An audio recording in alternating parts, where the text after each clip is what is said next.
அல்ஹம்துலில்லாஹ். வாழ்த்துரை வழங்கிய மௌலானா அவர்களுக்கு மனமார்ந்த நன்றி. அடுத்ததாக சிறப்புரை நிகழ்த்த வருகை புரிந்திருக்கும் திருச்சி ஜமால் முகமது கல்லூரியின் அரபுத்துறை பேராசிரியர் மௌலானா முகமது இஸ்மாயில் அசனி அவர்களை அன்போடு அழைக்கிறோம்.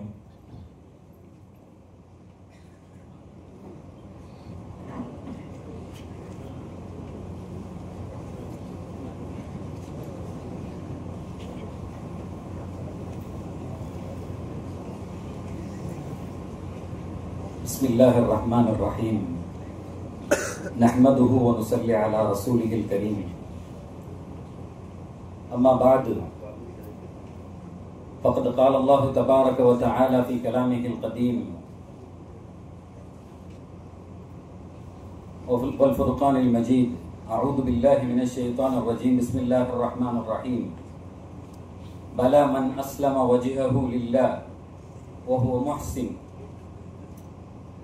فله أجره عند ربه ولا خوف عليهم ولا هم يحزنون صدق الله العظيم وقال نبينا عليه الصلاة والسلام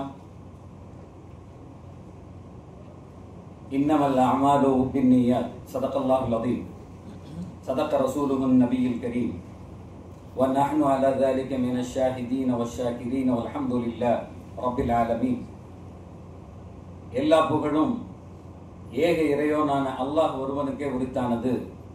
சலவாத்தும் சலாமும் நம் உயிருக்கு உயிரான உயிரினும் மேலான கண்மணி நாயகம் முஹம்மதுன் ரசூலுல்லாஹ் ஸல்லல்லாஹு அலைஹி வஸல்லம் அன்னவர்கள் மீதும் அன்னாரின் வழியிலே வந்த சத்திய சஹாபாக்கள், தோழர்கள், நல்லவர்கள், குறிப்பாக இந்த அவையிலே குழுமி இருக்கிற நம் அத்துணை பேர்கள் மீதும் அல்லாஹுவின் பேரருள் என்றென்று முடித்தாவதாக.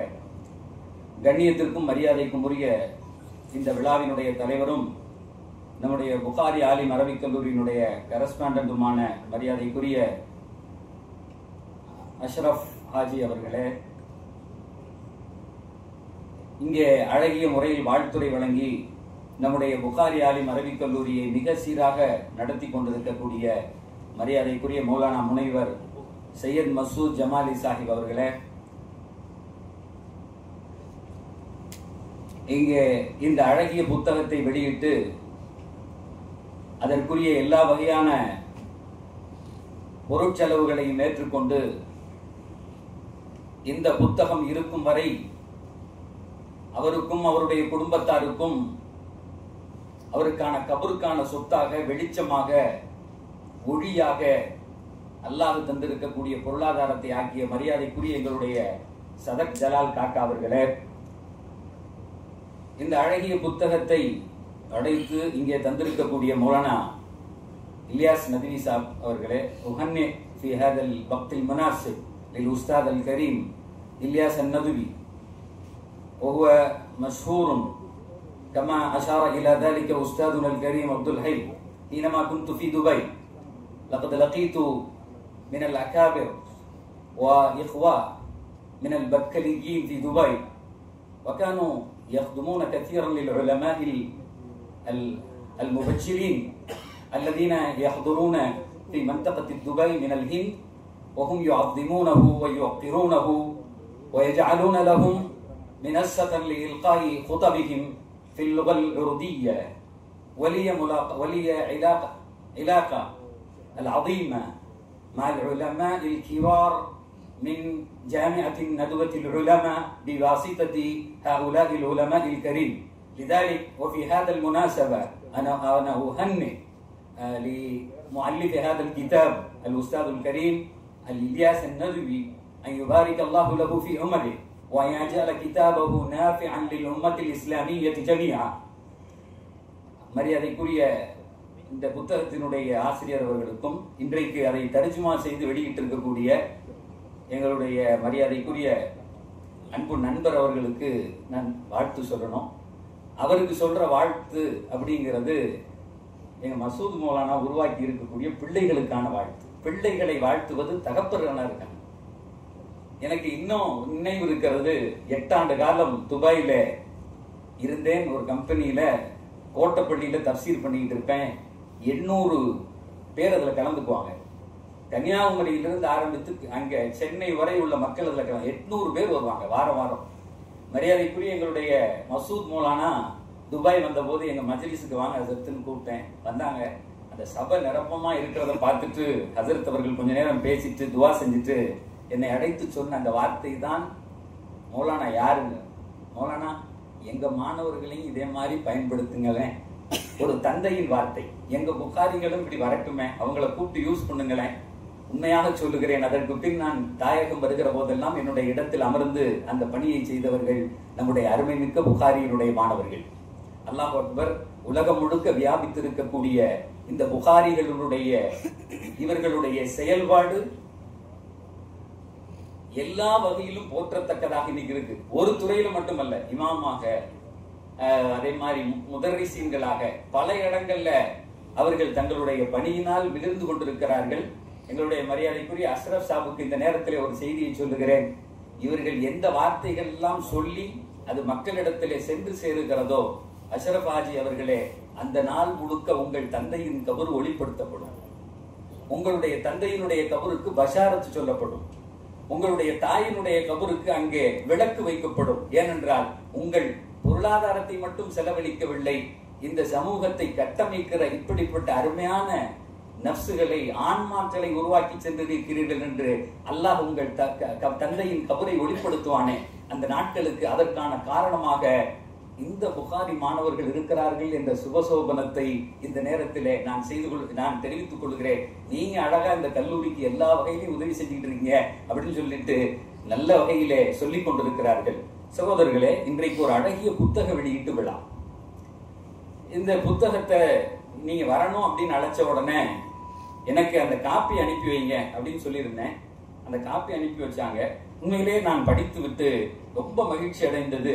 பெரும் பெரும் உலமாக்கள், நாம் யாரையெல்லாம் கற்பனையில் நினைத்திருப்போமோ அவங்கள குறித்தெல்லாம் இதுல எழுதப்பட்டிருந்தது. முன்னுரையில இல்லையா சாப் எழுதியிருக்கும் போது மௌலானா அபுல் ஹசன் சாப்லாம் நம்முடைய கனவு நாயகன். அவர், நான் துபாயில சொல்லுவேன், அவர் பேரை சொல்லுகிற போதெல்லாம் எங்களுடைய முடிகள் சிலிர்த்து நிற்கும். ஏன்னா துபாயில பார்த்திருக்கேன் அவங்களுக்கு கிடைச்ச மரியாதைய. மன்னர் எந்திரிச்சு அங்கிருந்து ஓடியாந்து அங்க துபாய் நாட்டினுடைய அந்த பர்சனாலிட்டி, அந்த விருது கொடுப்பாங்க. அதுல எத்தனையோ லட்சக்கணக்கான ரூபாய்கள் அது தரப்படும். அந்த அந்த செக்கை கொண்டு வந்து கொடுத்த உடனே என்ன ஒரு ஆன்மா பாருங்க, இதை வைக்கிறதுக்கு எங்க வீட்டுல இடம் இல்ல, இதை நீங்களே வச்சுக்கிட்டு இந்திய உலமாக்களுக்கு நீங்களே பிரித்து கொடுத்துருங்க. அல்லாஹும் மஷ்ஹத், அங்க இன்னும் சொன்னார் இந்த வார்த்தை, இன்னைக்கு இருக்கு. அல்லாஹும் மஷ்ஹத், அல்லாஹும் மஷ்ஹத், யாரெல்லாம் ஒன்னை சாட்சியாக்குகிறேன், இந்த துபாய் நாட்டினுடைய இளவரசர் இதை பிரிச்சு எல்லா உலமாக்களுக்கும் கொடுக்கணும்னு சொன்னாங்க. What a beautiful word. அவர் சொன்ன வார்த்தையை இன்றைக்கும் துபாயில ஒவ்வொருத்தரும் ஆச்சரியமா அப்படி பாக்குறாங்க. ஒருத்தர் இப்படியா சொல்றது, ஏக 10 கோடி ரூபாய் கொடுங்கன்னா முதல் 3 நாளைக்கு முன்னாடியே வந்து பாய் பிடிச்சு படுத்துருவான். 10 ரூபாய் கொடுக்குறதுனாலே படுக்கிறவன் இருக்கும்போது 10 கோடி கொடுக்குறான்னா என்ன செய்வான்?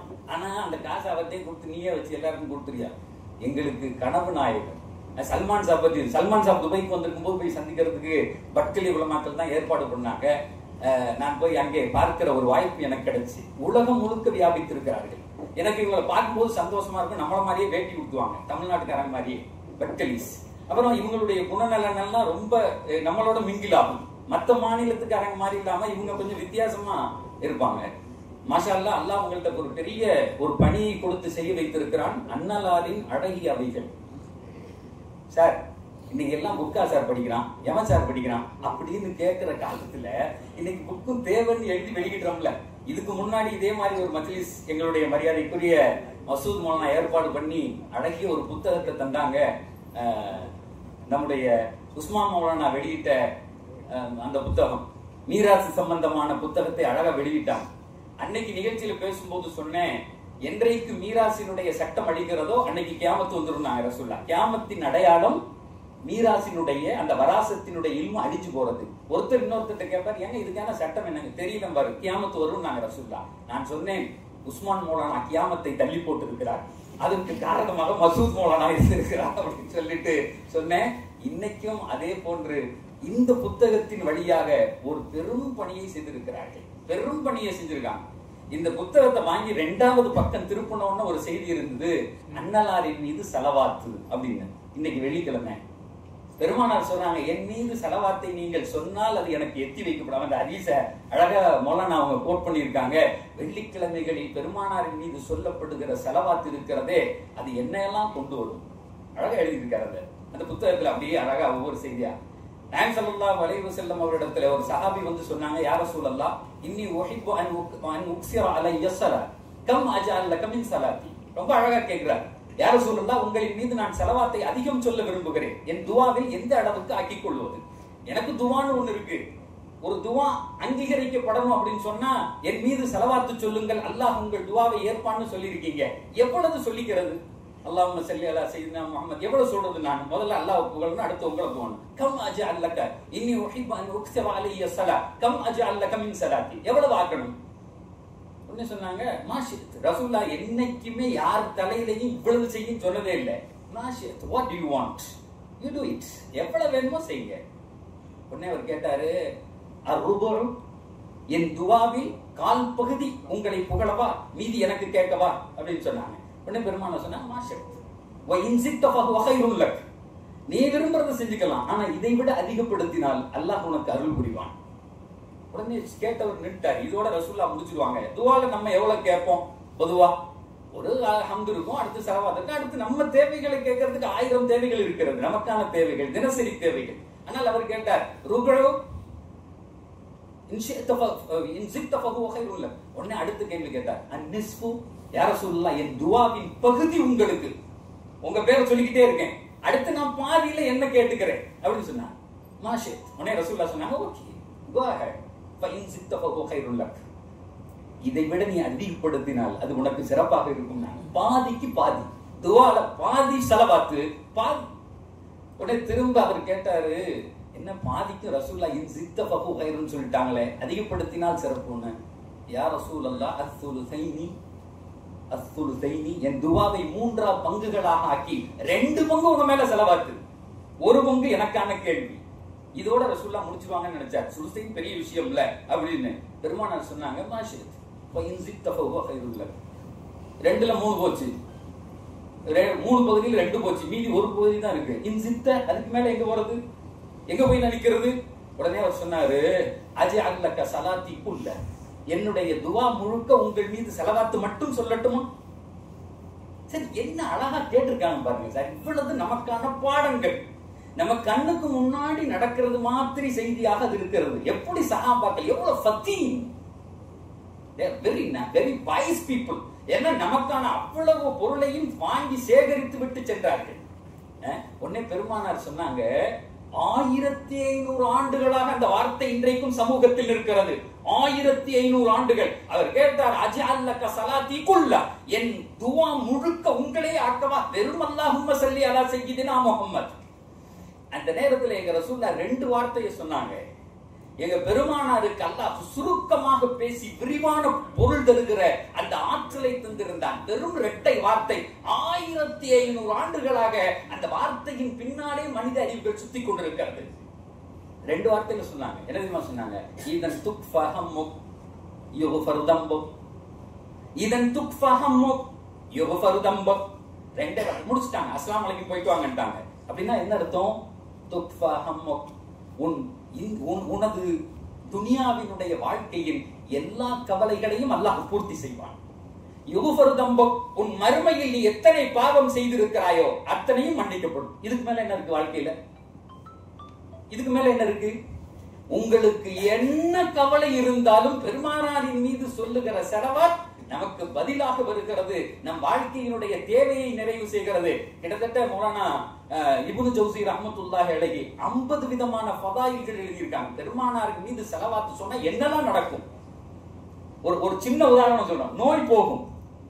ஒரு காலம் இருந்தது, வீட்டுல அடிபட்டுருச்சு, ஒரு பிம்பிள்ஸ் வந்துருச்சு அப்படின்னு சொன்னா சொல்லுவாங்க, ஸலவாத் ஓதி எடுத்து வைத்தா போயிடும், அந்த பருக்கள் போகும், கட்டிகள் போகும். ஸலவாத் சொல்லி கையில தடவி அந்த இப்படி தடவணும்னா போகும். இதே போன்ற 1500 ஆண்டுகளாக தங்கள் நோய்களை வெறும் பெருமானாரின் பேச்சிலே, அந்த பெயரை சொல்லியே நல்லாக்கிய கோடான கோடிகள் இங்கே உலகத்தில் உண்டு. They are enjoyed with the name of the prophet. They are enjoyed. Sir, இன்னைக்கும் பாக்குறேன் நம்ம வீட்டுல யாராவது ஒருத்தர் கூப்பிடணும், எப்படி கூப்பிடுவோம்? யாராவது ரோட்ல நடந்து போறார், எப்படி சார் கூப்பிடுவோம்? எப்படி நான் கூப்பிடுவோம்? எப்படி கூப்பிடுவோம்? ஒருத்தர் இப்படி போறாரு, அவரை கூப்பிடணும், எப்படி கூப்பிடுவோம்? ஏங்க அப்படின்னு சொல்லுவோம். இல்ல ஏங்கன்னா வேற சொல்லிக்கிறாங்க. அது ஏங்க கோமாப்பட்டிக்கு வா,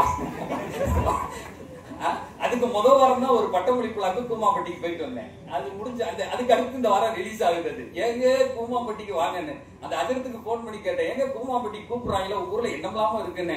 ஆனா என்ன கூட்டு போனது இந்த ஆடு மாடெல்லாம் கட்டி இருக்க ரோட்லயே கூட்டு போயிட்டு வந்துட்டீங்களங்க என்ன. அவர் சொன்னாரு அது மட்டும்தான் உண்மையிலே தெரு, இவங்க சொல்றதெல்லாம் கூட அப்படின்னு. பஸ்ஸே திரும்ப முடியாது எங்க ஊர்ல வந்து அப்படின்னு சொல்லிட்டு. ஏங்க இல்லன்னா தம்பி இல்லன்னா ஐயா அப்படி சொல்றோம்ல. இப்ப யாராவது கூப்பிடணும்னா ஐயா அப்படின்னு கூப்பிடுவோம். என்ன டேன்னு கூப்பிட முடியாது. யாராவது டேன்னா ஏன் டே அப்படின்னு நம்மளுக்கு திரும்ப அண்ணன்னா ஒரு பேச்சுக்குனால என்னண்ணே அப்படின்னு கேட்பான். அண்ணே ஏங்க அப்படி சொல்றோம். இல்ல ஐயா அப்படி கூப்பிடுறோம். இங்க இருந்து நடந்து போறோம், தட்டி விட்டுருச்சு கால்ல. நம்ம பிள்ளைய என்ன சொல்லணும்? கால் லேசா எடறிடுச்சு சார், என்ன சொல்லணும் நம்ம பிள்ளைய? சார் எங்க போறோம் என்ன சொல்லணும்? ஐயோ எடறிடுச்சுன்னா ஐயோங்கிறான். யாரையாவது கூப்பிடணும்னா ஐயாங்கிறான். ஆனா அரபு நாடுகள்ல என்ன தெரியுமா சொல்லுவாங்க? அசரப் சாதுக்கு சேர்த்து நல்லா தெரியும். துபாயில நம்ம நடந்து போகும்போது தட்டிடுச்சுன்னு வச்சுக்கீங்களேன், அரபுகள் உடனே சொல்லுவான் அஸ்ஸலாத்து வஸ்ஸலாமு அலைக்க ரசூல் ஸல்லல்லாஹு அலைஹி வஸல்லம். உடனே செலவாத்து சொல்லுவாங்க ஸல்லல்லாஹு அலைஹி வஸல்லம். யாரையாவது கூப்பிடணும், இப்படி ஒருத்தர் நடந்து போறாரு, அங்க ஐயோ ஐயாலாம் கூப்பிட மாட்டான். யா அஹ்மத் அப்படிமா. அஹ்மது யாரோட பேரு? எங்க ரசூல்லா பேரு. அந்த வீட்டுல அப்படி சொல்லி கொடுத்துருக்காங்க. நடந்து போறவன கூட கூப்பிடணும்னா ரசூல்லா பேர் சொல்லி கூப்பிடுறாயா அஹ்மத் தால் அப்படி சொல்லணும். தட்டி விட்டுருச்சு, உடனே செலவாத்து ஓதுறான். 1500 ஆண்டுகளாக தங்கள் தேவைகளை மிகச் சிறப்பாக நடத்தியவர்கள் அந்த அரபுகள், அந்த சஹாபாக்களினுடைய அந்த ரத்தம் இந்த செலவாத்தை கொண்டுதான் 2வது தலைப்பா எழுதியிருக்காங்க. சரி, இந்த புத்தகம் ஏன் தேவை? இன்னைக்கு அழகா சொல்லும்போது சொன்னாங்க, இதை வந்து ஹதீஸினுடைய செய்தியை ஒரு கதையாக தொகுத்து எழுதப்பட்டிருக்கிறது. ஒரு கதை மாதிரி சொல்லப்பட்டிருக்கிறது. கதைகள் வந்து நம்ம நினைக்கிறோம் இதெல்லாம் என்ன தேவைன்னு. கதைகள்லாம் என்ன, அதெல்லாம் இப்ப எவன் கேட்க போறான்னு. கதைகள் தான் சமூகத்தில் பெரிய வேலையை செய்யுது. எல்லாருக்கும் தெரியும் சினிமாங்கிறது பொய். ஆனா சினிமால குத்துனது மாதிரி என் விஸ்ஸ நான் குத்துனேங்கிறான். போன வாரம் விட்டேன். ஏன்டா இப்படி குத்துனேன்னு கேட்டா, சினிமால குத்துனான் சார், அதே மாதிரி என் பாத்தியார சதக்குன்னு குத்துனேங்கிறான். இப்ப பசங்களை வேற பார்த்தே கேட்க வேண்டியதா இருக்கு. ஏதாவது பேசினா தள்ளி இருந்து பேசுறா. அன்னைக்கு பேசிட்டு இருக்கும்போது சொல்றான், சார் அவன் பையில கத்தி வச்சிருந்தாலும் வச்சிருக்கலாம் சார் அப்படிங்கிறான். நமக்கு கவனமா இருக்கியா அன்னைக்கு அப்படிங்கிறான். இப்ப பையன் சினிமா வந்து விளையாட்டு தான். ஆனா அதை பார்க்கும்போது அழுகிறவர்கள் எத்தனை பேர்? சினிமாவை பார்த்துட்டு என் நண்பர்லாம் துண்டு நனைஞ்சிரும். ஒருத்தர் அழுது மூக்கெல்லாம் சிந்தி இந்தி அது முடிகிறது வரையும் ஒரு நாடகம் முடிகிறதுக்குள்ள மூக்க சிந்தி அழுது எடுத்துறான். எத்தனையோ பேர் இது பொய்ன்னு எல்லாருக்கும் தெரியும். ஏன் அழுகிற சகோதரர்களே? ஒரு போன வாரத்துக்கு முன்னாடி எங்க கல்லூரியில ஒரு சைக்காலஜி கிளாஸ், இந்த சார்மாருக்கெல்லாம் வந்து ஒரு ரெஃப்ரெஷுக்காக வேண்டி ஒரு மேடத்தை கூப்பிட்டு வந்து கிளாஸ் எடுத்தாங்க, சைக்காலஜி கிளாஸ். அப்ப அவங்க வந்து அழகா சொன்னாங்க, அந்த ஜெனரேஷனை பிரிச்சு 60ல இருந்து 80 வரையும், 40ல இருந்து 60 வரையும் உள்ள ஜெனரேஷன் என்ன, அது பேபி பூமர் ஜெனரேஷன் அப்படின்னு அந்த அம்மா சொல்லிச்சு. எனக்கெல்லாம் வாழ்க்கையில முதல் தடவை கேட்டேன், என்னடா இது பேபி. அப்பன்னா எல்லா போர்களும் முடிந்து ஒவ்வொரு வீட்டுக்கு 10 புள்ள இருந்தான். அந்த 60ல இருந்து 40ல இருந்து 60 ஆண்டு காலம், 60 வரையும் உள்ளவங்க போர்கள் முடிந்து பிள்ளை பெக்கிற காலம். அப்ப இந்த 60ல உள்ள ஆளுங்க பூரா நிறைய அந்த காலத்துல அண்ணன் தம்பியோட இருந்திருப்பாங்க. அந்த அம்மா சொல்லிச்சு, அந்த நேரத்துல பெற்ற பிள்ளைகள் இருக்கால, மூத்த புள்ள சட்டையை அடுத்தவன் போட்டுக்குவான். அந்த சட்டை கிழிஞ்சு போறது வரையும் குடும்பமே போடும். ஏமா அப்படி ஒரு காலம் இருந்துச்சு இல்ல, சிங்கிள் இன்கம். ஆனா குடும்பமே ஜம்முன்னு வாழ்ந்தாங்க. கொஞ்சம் சாப்பாடு வச்சு அவங்க உங்களுக்கு கொடுத்துக்குவாங்க, பகிர்ந்து கொடுத்துக்குவாங்க. ரொம்ப பேபி பூமர் ஜெனரேஷன் அப்படின்னு பேர் வச்சதுனாலதான் இன்னைக்கும் சில பேர் கிண்டல் பண்ணும்போது சொல்லுவாங்கல்ல, பூமர் அங்கிள் மான்ல, அது அந்த ஆளுங்க தான். 40 to 60 தான் பூமர் அங்கிள்ங்கிறது. அந்த நேரத்துல உள்ள அது ரொம்ப ஹாப்பியா வாழ்ந்த காலங்கள். அந்த நேரத்துல இருந்தவங்க கண்டுபிடிப்பதான் we are enjoying now. இன்னைக்கு நம்ம பயன்படுத்துகிற எல்லாமே அந்த 42. அதுக்கு நிறைய செய்திகள் நமக்கு கைவகத்துல இருக்கு. அதுக்கு அடுத்த ஜெனரேஷன் இருக்கிறது, அது எக்ஸ் ஜெனரேஷன் தான். 60ல இருந்து 20 வருஷம் 80 வரையும் இருந்த மக்களுக்கு வந்து எக்ஸ் ஜெனரேஷன் தான். எக்ஸ் அப்படின்னா ஜெராக்ஸ். அப்பா சொன்னாரா நில்லுன்னா நிற்பான், அப்படியே நிற்பாங்க. உட்காருன்னா உட்காந்துக்குவாங்க. டே இந்த பொண்ணை கட்டிக்கிற அப்படின்னா ஏன்லாம் கேட்டிருக்க மாட்டான், அப்படி கட்டிக்குவான், அப்படியே கல்யாணம் முடிக்குவான். இது செய்யின்னா செய்வான், நில்லுன்னா நிற்பான், உட்காருன்னா உட்கார். அப்படி ஒரு ஜெனரேஷன் உருவாகி வந்துச்சு, எக்ஸ் ஜெனரேஷன். அதுக்கு அடுத்து உள்ளது 90ஸ்ல உள்ள அந்த கிட்ஸுக்கு எல்லாம் தெரியும், 60 to 80 உள்ள அந்த 20 years. அதுக்கு அடுத்த வந்த ஜெனரேஷன் இருக்குல்ல, இவன் ஒய் ஜெனரேஷன் அந்த அம்மா சொல்லிச்சு. ஒய்னா என்னன்னா கேள்வி கேட்கறது. ஒய் எதை கேட்டாலும் ஒய்ன்னு கேட்கறது. ஏன் இது எதுக்கு அப்படின்னு கேள்வி கேட்டுக்கிட்டே இருப்பாங்க. ஆனா கேள்வி கேட்டு பதில் சொன்னா நம்பிக்கை வாங்க மாட்டாங்க. அது எப்படி நீ இதை சொல்லலாம், இதுக்கு இப்படி ஒண்ணு சொல்லலாம்னு கேட்பாங்க. கேள்வி கேட்டுக்கிட்டே இருக்கு. இப்ப வீட்டுல சொல்லுவாங்க, இங்க ஒரு சமத்து பொண்ணா இருக்கணும், வெளியே யாராவது ஏமாத்திடுவான் உன்ன, நீ வந்து என்ன செய்யணும், போல்டா இருக்கணும் நல்லா அப்படின்னு சொல்லி அந்த பிள்ளைகிட்ட சொல்லுவாங்க. ஸ்கூல்ல போன உடனே மிஸ் ஏதாவது சொன்ன உடனே இந்த பிள்ளை ஏதாவது சேட்டை வச்சுனா, என்ன சமத்து உனக்கு மகள் அப்படின்னு உடனே அந்த பிள்ளைக்கு சந்தேகம் வந்துடும். வீட்டுல நல்லா இருக்கிறாங்க, இங்க சமத்துனா திட்டுறாங்க, நம்ம எங்கடா இருக்கோம் அப்படின்னு சொல்லிட்டு குழம்பி போன ஒரு சமூகம் அந்த ஒய் சமூகம். அழகா அதை பிரிச்சு சொன்னாங்க. அந்த ஒய் சமூகம் இருக்கிறதே அதுக்கு அடுத்து வந்த அந்த ஜெனரேஷன் எக்ஸ் ஒய். இந்த ஜெனரேஷன்ல தான் என்ன ஆச்சு அப்படின்னு சொன்னா நிறைய விஷுவல் ஆரம்பிச்சிச்சு. அதுவரையும் விஷுவல் இல்லை. இப்ப இதை நான் சொல்ல வந்ததுக்கு காரணமே அதான். இப்ப ஏன் புக்கு படிக்கிறது இல்லை அப்படின்னு மௌலானா இருக்கும்போது நம்ம எங்க உஸ்தாத் சமதஸ்தா அவங்க சொல்லும்போது அழகா சொன்னாங்க, இன்னைக்கு எல்லாமே கம்ப்யூட்டர்ல வந்துருச்சுப்பா, நீ பயானுக்கு போறன்னா என்ன புக்கு படிச்சுட்டா போற, 2 கார்ல போகும்போதே இப்படி தட்டின உடனே அதெல்லாம் வந்துருது. அது உண்மைதான். ஆனா இன்னைக்கு நிறைய பேர் பயப்படுறது எது, நான் அந்த அம்மா சொல்லிச்சு, நான் பிபிடியே போடுறது இல்லை. ஏன் அப்படின்னு கேட்டா இவன் பார்த்து பைத்தியமா இருக்கான், இதை விட்டு எப்படா வெளியே வருவோன்னு இருக்கான். ஏன் அப்படின்னு கேட்டா மூளைக்கு அந்த அம்மா சொல்லிச்சு ஒரு வார்த்தை, மூளை இருக்குல்ல அதுக்கு ரியாலிட்டிக்கும் ரியல்ல நடக்கிறதுக்கும் இந்த மாதிரி வந்து விர்ச்சுவலா நடக்கிறதுக்கும் வித்தியாசம் தெரியாது. அந்த அம்மா அழகான செய்தியை சொல்லிச்சு போலான்னா, ரியாலிட்டிக்கும் விர்ச்சுவலுக்கும் விர்ச்சுவல்னா இதில் பார்த்துக்கிட்டே இருக்கோம்ல, அந்த அம்மா வித்தியாசம் தெரியாது. இப்ப இதுக்கு முன்னாடி உள்ள ஜெனரேஷன்லாம் என்ன செஞ்சிருவாங்கன்னா ஒரு புத்தகத்தை கையில கொடுப்பாங்க, அதை படிச்ச உடனே இவனா கொஞ்சம் கற்பனை பண்ணுவான்.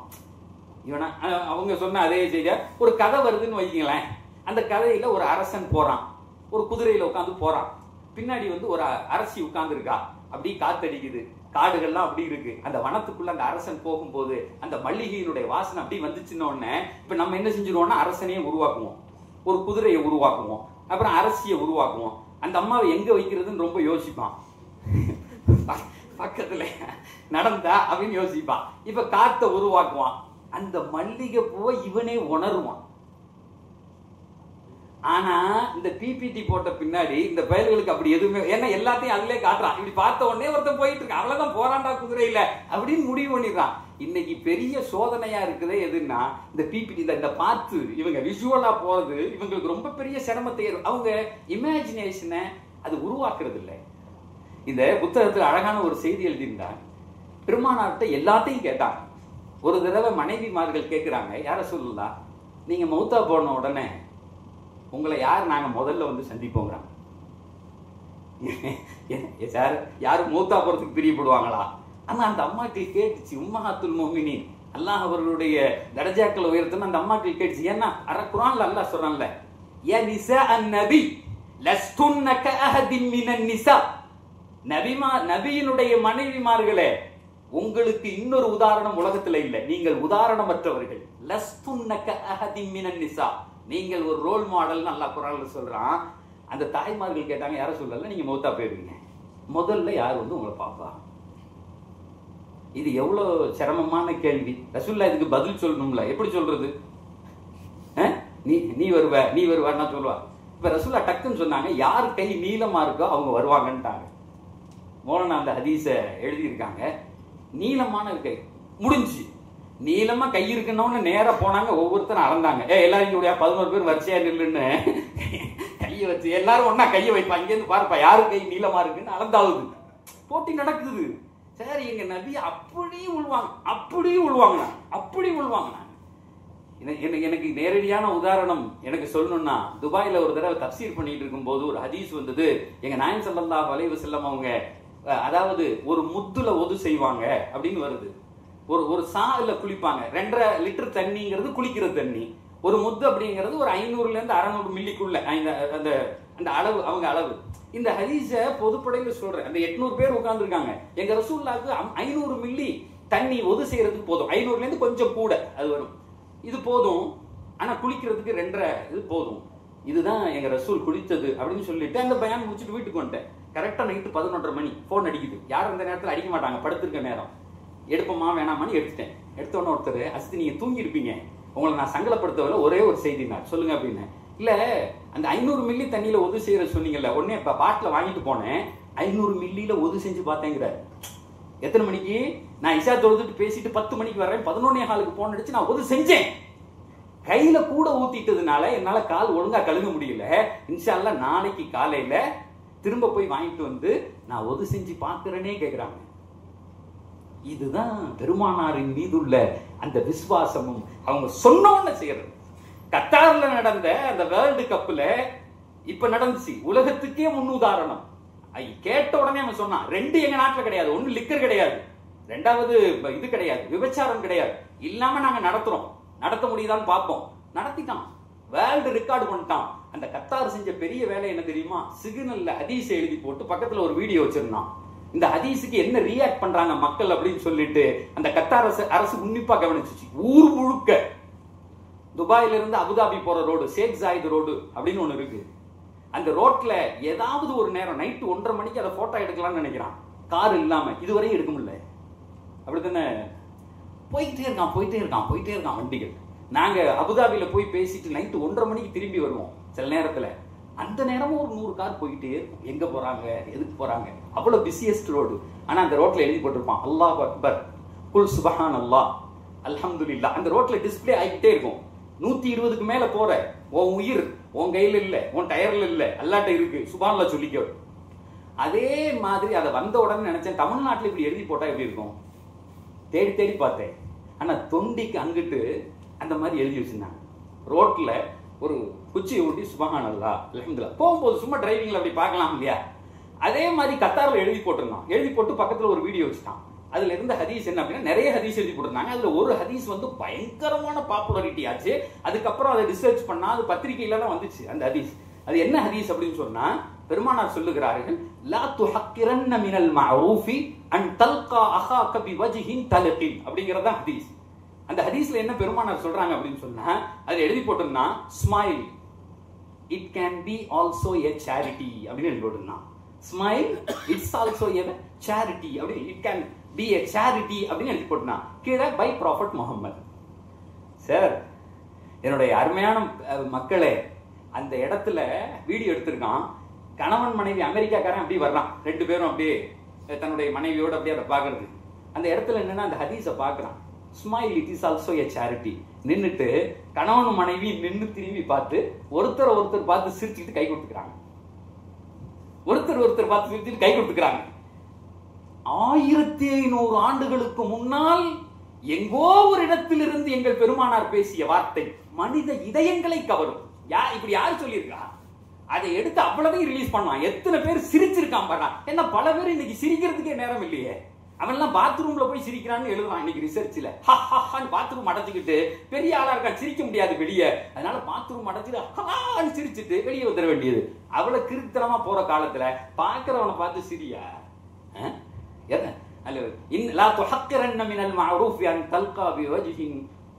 அழகிய முகத்தோடு புன்முறுவலோடு சந்திப்பதும் தர்மம் என்றார்கள். தர்மம் என்றார்கள் எங்க பெருமானார். அந்த சலவாத்துக்கு இன்னும் ஹதீஸ்ல வருது. யாருக்காவது கவலை இருக்கா? உங்கள கவலை இருக்கா? பக்கத்துல உள்ள ஒரு கூப்பிட்டு அவர் காதில் பாங்கு சொல்லட்டும். நாங்க ஒரு ஹதீஸ்ல காதுல பாங்கு சொல்றது, அல்லாஹ் கவலையை போக்குவான்னாங்க ரசூலுல்லாஹ். இந்த ஹதீஸை அறிவிக்கிற பெருமக்கள் எங்களுடைய உஸ்தாதுமார்கள் இன்னைக்கு வரையும் ஒரு மாணவரை கூப்பிட்டு காதுல பாங்கு சொல்லுவாங்க. 1500 ஆண்டுகளாக நடைமுறைப்படுத்தப்பட்ட வாழ்க்கை அப்படியே சேர்ந்து. அதனால இன்னைக்கு இந்த புத்தகத்துல அவர் இமேஜினரியா கொண்டு வர்றார். ஒவ்வொன்றையும் கதையாக கொண்டு வருகிறார்.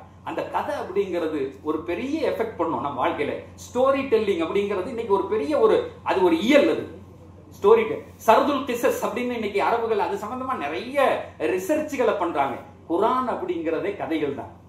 அல்லாஹ் அழகா கதைகளை சொல்லுவான். மூசா நபி தேடி அந்த போன அந்த சத்தியம் எப்படி கிடைத்தது ஒரு சின்ன கதையா இருக்கும். அல்லாஹ் அது அப்படியே மனசுல போய் உட்காரும். அது உடல் ரீதியா, நான் ஏற்கனவே சொன்னேன்ல, ரியாலிட்டிக்கும் வெர்ச்சுவாலிட்டிக்கும் மூளைக்கு வித்தியாசம் தெரியாது. நீ எதை பார்க்கிறாயோ உடல் உள்வாங்கிக்கும், அதற்கு தகுந்த கேரக்டர் வெளியாக்கும். அப்ப எவ்வளவு பெரிய சிக்கல். நம் பிள்ளைகள் எதை பார்க்கிறார்கள், பார்க்க கூடாததெல்லாம் பார்க்கிறான். அது எவ்வளவு பெரிய மனநோய்களை ஏற்படுத்துகிறது. நான் ஒரு செய்தியை சொல்றேன். ஒரு 10 நாளைக்கு முன்னாடி எங்க காலேஜில் நடந்த ஒரு செய்தி. ஒரு செமினார் வச்சு அதுல அந்த புத்தகம் எழுதினவங்களை கூப்பிட்டு பேச சொன்னாங்க. எனக்கு ரொம்ப என்னை டிஸ்டர்ப் பண்ண செய்தி அது. அதுல ஒருத்தர் தங்க ஊர்ல பெண் குழந்தைகளை எப்படி கொல்லுவாங்கன்னு ஒரு புத்தகம் எழுதியிருக்காரு. அவங்க ஊர்ல சிசு கொலை அந்த காலத்துல நடந்தது. நமக்கு சிசு கொலைனாலே என்ன தெரியும் அப்படின்னு சொன்னா, அந்த என்னதை அரைச்சு ஊத்துவாங்கன்னா அரளி விரைய அரைச்சு வாயில ஊத்துவாங்க, செத்து போயிரும். ஆனா அவர் ஒரு சொன்னாரு, பிள்ளைகளை அழகாக கொள்ளுவார்கள் எப்படி தெரியுமான்னு கேட்டார். இந்த வார்த்தையை கேட்கும்போது சங்கடமா இருக்கலாமா? இல்ல, அவர் இப்படி கேட்கிறாரு, பிள்ளைகளை அழகாக கொள்ளுவார்கள் எப்படி தெரியுமா? சார், வேற ஏதோ கவனத்துல இருந்தவன் டக்குன்னு மாத்திட்டேன். இவர் என்னமோ சொல்ல வர்றார். அவர் சொல்றாரு, எங்க ஊர்ல பெண் குழந்தைகளை எப்படி தெரியுமா கொள்ளுவார்கள்? அவர் சொல்றாரு, பெண்கள் தான் அதை செய்வார்கள். இதல் மௌஊதத்து சுஇல பிஐ ذنب قتلت. அல்லாஹ் கேட்பான், உன்னை ஏண்டா செல்லம் கொன்னா? உன்னை இந்த உலகத்தினுடைய மலரினுடைய அழகாக படைத்து அனுப்பினேனே குழந்தையே, நீ மலர்வல்லவா, இந்த உலகத்தை படைப்பவல்லவா, ஒரு ஆணுக்கு கூட அப்படி சந்ததி பெருக்குகிற ஆற்றல் இல்லையே, உனக்கு தந்தனே மலரை உன்னையே நசுக்கினான்னு. நாளை அல்லாஹ் கேட்பான், பெண் குழந்தையை பத்தின்னு வருது இல்ல. இவர் சொல்றாரு, நாங்க அழகா கொல்லுவோம். அப்படியே நிப்பாட்டிட்டு கேட்டேன். அவர் சொல்றார், எல்லாரும் ஆர்வமா இருக்க மாதிரி இருக்கு அப்படின்னாரு. அவர் சொல்றார், பிறந்த குழந்தையை பெண்களே ஒரு அறையில் கொண்டு போய் குப்பர படுக்க வைப்பார்கள், வெளியே கதவை சாத்தி விட்டு பேச ஆரம்பித்து விடுவார்கள். குழந்தையை குப்பர படுக்க வைப்பார்கள், வெளியே கதவை சாத்திட்டு பேசிட்டு இருப்பாங்க. ஒரு 1/4 மணி நேரம் கழிச்ச உடனே உள்ள போனா குழந்தை இறந்திருக்கும். ஏன்னா குழந்தைக்கு திரும்ப படுக்க தெரியாது, மூச்சு முட்டி போய். யாரும் இந்த பிள்ளைய யார் செக் பண்ணாலும் சாவடிச்சது மாதிரியே இருக்காது, தானா செத்தது மாதிரி இருக்கும். இந்த வார்த்தையை கேட்டு 3 நாள் எனக்கு தூக்கமே வரல சார். 3 நாள் தூக்கமே வரல. எப்படி எல்லாம் மனிதர்கள் இருந்திருக்கிறார்கள், எப்படிப்பட்ட மனிதர்கள் இருந்திருக்கிறார்கள். சகோதரர்களே, ஒரு நாள் பெருமானார் உட்கார்ந்து பேசினாங்க. அது எப்படி? உமர் ரலியல்லாஹு தஆலாவுடைய வாழ்க்கை எல்லாத்துக்கும் தெரியும். பிள்ளைய கொண்டு போய் தோண்டியாச்சு, உள்ளே இறக்கியாச்சு, வெளியே கையை விட்டு தாடியை தட்டுச்சு. பாப்பா, உங்க தாடியில முடி இருக்கேன்னு தட்டுச்சு. கையை மடக்கி உள்ளே வைத்து விட்டு மண்ணை போட்டு மூடி விட்டு வந்த உமர் தான் சொன்னாரு, யார சூழல்லாம் இப்படி ஒரு உங்களை நான் பார்க்கலையே இதுக்கு முன்னாடி, இப்படி ஒரு எப்படி எல்லாம் டிசைனா கொண்டான். இன்னைக்கு இந்த புத்தகத்துல அந்த கதைகளை பிள்ளைகளுக்கு எப்படி அழகாக சொல்லுவது, அந்த கதையை சொன்னா இந்த சமூகத்தினுடைய தலையெழுத்து மாறுமே. எல்லாம் புகாரி முஸ்லீம்ல இருந்து மௌலானா அவர்களுக்கு பரக்கத் செய்ய நல்லா அவங்க வாழ்க்கையில நிறைய கிதாபுகளை எழுதியிருக்காங்க. Day to day life of prophet Maulana எழுதியிருக்காங்க. ஒவ்வொரு நாளும் பெருமானாரினுடைய ஒவ்வொரு நாளும் ஒரு புத்தகத்தை எழுதியிருக்காங்க. அது எப்படி இருக்கும்? எங்க பெருமானார் ஒவ்வொரு நாள் என்ன செஞ்சாங்கன்னு ஒரு ஆசை இருக்கும் இல்லையா? நான் அதைத்தான் சொல்ல வந்தேன். நான் ஃபர்ஸ்ட்ல படிச்ச ஆயத் அல்லாஹ் குர்ஆன்ல சொல்றான். 2 விஷயம் தான்ப்பா உங்களுக்கு, 3வது தேவையில்லை. என்ன தெரியுமா? பலா மன் அஸ்லம வஜ்ஹஹு லில்லாஹ். முதல்ல அல்லாஹ்வை நம்பணும். ஃபஹுவ முஹ்சின். அவர் முஹ்சினா இருக்கணும். முஹ்சின்னா என்ன தெரியுமா? பார்வையோ அல்லாஹ்வை நோக்கி இருக்கணும், நடையோ பெருமானாரின் நடையாக இருக்கணும்னு அல்லாஹ். முஹ்சின் அப்படிங்கிறதுக்கு அடையாளம் இந்த புத்தகத்தை உள்வாங்கிறது தான். சொல்லிட்டு அல்லாஹ் சொல்றான், அப்படி செஞ்சா உனக்கு என்ன தெரியுமா கிடைக்கும்? இந்த புத்தகத்தின்படி நான் நடக்கணும்னு முடிவு கொண்டா உனக்கு என்ன தெரியுமா கிடைக்கும்? அஹமதுல்லா அவர்களே, அல்லாஹ் உங்கள் தாய் தந்தையருடைய கண்ணுக்கு உங்களை குளிர்ச்சியாக ஆக்குவானாக, உங்கள் தந்தையினுடைய கபரை அல்லாஹ் ஒளிப்படுத்துவானாக, எங்கள் பெருமானாரினுடைய பெயரை நீங்கள் ஒளிப்படுத்தி இருக்கிறீர்கள். இது செஞ்சா என்ன தெரியுமா கிடைக்கும்? நீ அல்லாஹ்வை பார்க்கணும், நபிய மாதிரி நடக்கணும். நடந்துட்டா ஃபலஹு அஜ்ருஹு இன்த ரப்பிஹ் லா ஹவுஃபுன் அலைஹிம் வலா ஹும் யஹ்ஸனூன். எவ்வளவு பெரிய செய்தியை குர்ஆன் சொல்லுகிறது. அல்லாஹ் வலிமார்களுக்கு சொல்லுவான், அவர்களுக்கு கவலை கிடையாது, அவர்களுக்கு ஹுஸ்ன் கிடையாது, கவலை கிடையாது. அதே செய்தியே அல்லாஹ் முஹ்சினுக்கு சொல்லுகிறான். இந்த புத்தகத்தை ஒட்டி நடப்பவர்கள், இதனுடைய கதையை உள்வாங்குபவர்கள், உள்ளே எடுத்துக் கொள்பவர்கள், அல்லாஹுவை பார்த்து நடக்கிற அந்த ஆயத்தினுடைய மிஸ்தாக்காக இருப்பார்கள், ஒளி விளக்குகளாக இந்த உலகத்திலே இருப்பார்கள் என்கிற செய்தியை அல்லாஹ் நமக்கு சொல்லித் தருகிறான். ஆக இது ஒரு அருமையான புத்தகம். நம்முடைய இதனுடைய கிரெடிட் நான் எப்போதும் சொல்ற மாதிரி எங்க மசூது மௌலானாவுக்கு தான். கடையநல்லூர்ல ஒரு கூட்டத்துக்கு பேசணும், ஒரு பட்டமளிப்பு விழால அப்துல்லை மௌலானாட்ட சொல்லி, எங்க அவர்கிட்ட டேட்டு கேட்க. நான் சொன்னேன், மௌலானா டேட் இல்லை மௌலானா, எங்க அவர் வர சொல்லுங்க. அந்த வருஷம் போவே இல்லை. அதுக்கு அடுத்த வருஷம் 3வது வருஷம் அவர் சார் எனக்கு உஸ்தாது மண்டிட்டு படிக்கல, ஆனா எனக்கு உஸ்தாது. அவங்கள பார்க்கும் போதெல்லாம் நேற்று அவர்களை உலமாக்கல் சபை கூப்பிட்டு கண்ணியப்படுத்தி இருக்கிறது. 80 பேர் உள்ள உலமாக்கல் சபையில் ஆலிம் சார் நீங்க பேசுங்கன்னு அவங்களை முன்னாடி நிக்க வைக்கிறாங்க. இன்றைக்கு BS அப்துல் ரஹ்மான் சாப் அவர்களுடைய கபரை எல்லாம் அன்னைக்கே அந்த ஸ்கூலுக்கு அவங்களை கொண்டு வந்து இந்த காலேஜோடு தொடர்பை ஏற்படுத்தி இன்னைக்கு புகாரியா இப்படி நிக்குது அப்படின்னு சொன்னா இதனுடைய ஒவ்வொரு செங்கல் கண்ணும் இதனுடைய ஒவ்வொரு சிந்தனையும் எங்களுடைய மரியாதைக்குரிய மசூத் மௌலானா அவர்களுடைய பார்வைதான். அல்லாஹ் அவர்களுக்கு இன்னும் 100 ஆண்டுகள் ஆரோக்கியமான வாழ்க்கையை தருவானாக. நல்ல இதே மாதிரி நமக்கு இருந்து பெரியவங்க தான் நமக்கு பரக்கத்து. அல் பரக்கத்து அக்காபீருக்கும் ரசூலுல்லாஹ் சொல்லுவாங்க, உங்கள் பெரியவர்களோடு தான் உங்கள் பரக்கத்து இருக்கிறது. அல்லாஹ் மௌலானாவையும் அதே மாதிரி நம்ம ஜலால் சார் கேட்கவே வேண்டாம். இந்த எஸ்டேட்ல உள்ள ஒவ்வொரு இன்ஜின் தெரியும்.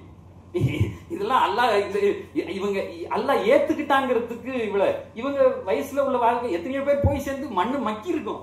ஆனா வச்சிருக்கான் அப்படின்னு சொன்னா இதை பாதுகாக்கிறதுக்கு அல்லாஹ் உயிரை கொடுத்திருக்கான். இந்த இதாராக்கள் அல்லாஹுக்காக வேண்டி நடத்தப்படுபவை. அல்லாஹ் இவர்களை அத்தனை பேரையும் பொருந்திக் கொள்ளணும். இந்த நேரத்தில் இந்த புக்குக்கு பின்னணியாக இருந்து செயல்பட்ட இந்த இதுக்கு பொருளுதவி செய்த ஜலால் சதக் ஜலால் காக்கா அவர்களுக்கும் அதே மாதிரி நம்முடைய மௌலானா அவர்களுக்கும் அல்லாஹு தாலா எல்லா வகையிலும் உதவ வேண்டும் என்று நூலாசிரியர் அவர்களுக்கும் மொழிபெயர்த்த நம்முடைய மரியாதைக்குரிய அஹமதுல்லா புகாரி உஸ்தாத் அவர்களுக்கும் நான் மனதார்ந்த துவாவையும் நன்றியையும் தெரிவித்துக் கொள்கிறேன். என்னுடைய நண்பர் துபாயில இருக்கும் போதே நல்லா கலீல் காக்கா வந்திருக்காங்க, நான் இப்பதான் பார்த்தேன். இரண்டாவது என்னுடைய அருமைக்குரிய மாமா அகாடமிக் அஃபேர்ஸினுடைய டீனாக இருக்கக்கூடிய என் பேர்ல உள்ள இஸ்மாயில் அவங்க என் மாமா, என்னுடைய ஒண்ணு விட்டு தாய் மாமா, என்னோடு உடன் வந்த மௌலானா மரியாதைக்குரிய ஜாஃபர் சாப் இங்கே பட்களில் இருந்து வருகை தந்து இந்த நிகழ்ச்சியை அழகுபடுத்திய உங்கள் அத்துணை பேரையும் அல்லாஹ் பொருந்திக் கொட்டும். எந்த நல்ல எண்ணத்தில் அன்னலாரின் அவைகள் என்று இந்த புத்தகம் எழுதப்பட்டதோ அதே போன்று நாளை பெருமானாரினுடைய அவையில் நாம் அத்தனை பேரையும் அல்லாஹ் ஒன்று சேர்க்கட்டும். வாஹிரு தாவானா அனில் அல்ஹம்துலில்லாஹி ரப்பில் ஆலமீன். அஸ்ஸலாமு அலைக்கும் வரஹ்மத்துல்லாஹி வபரகாத்துஹு. அல்ஹம்துலில்லாஹ்.